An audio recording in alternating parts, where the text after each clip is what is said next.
Plyta prie plytos, dešimtmečiai šitaip rentim namus. Dabar be skiedinio, neįprasta, nematyta.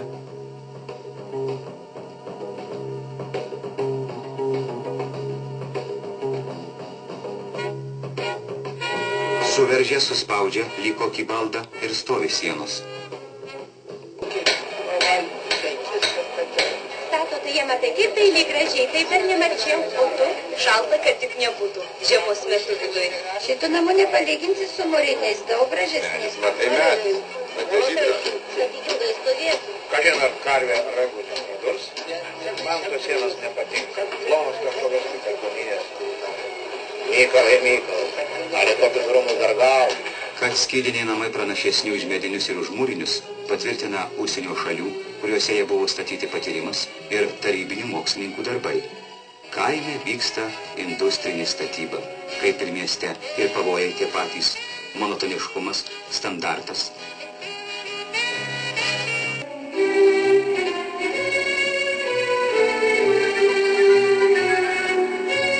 Pirmasis Respublikoje skydinis namas pastatytas Alytaus rajono Nemunaičių kolūkyje. Garbingi sveteliai, ministrų tarybos pirmininko pavaduotojas Aleksandras Drobnys vartelius atvėrė.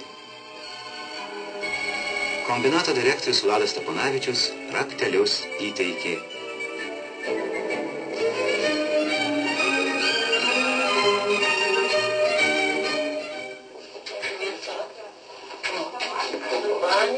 Nors sveikino naujakurius, ne jie pirmieji į trobą įžengė. Iš toli atkako žmonės pasižiūrėti, kokia ta raudonos pastogės jaukuma.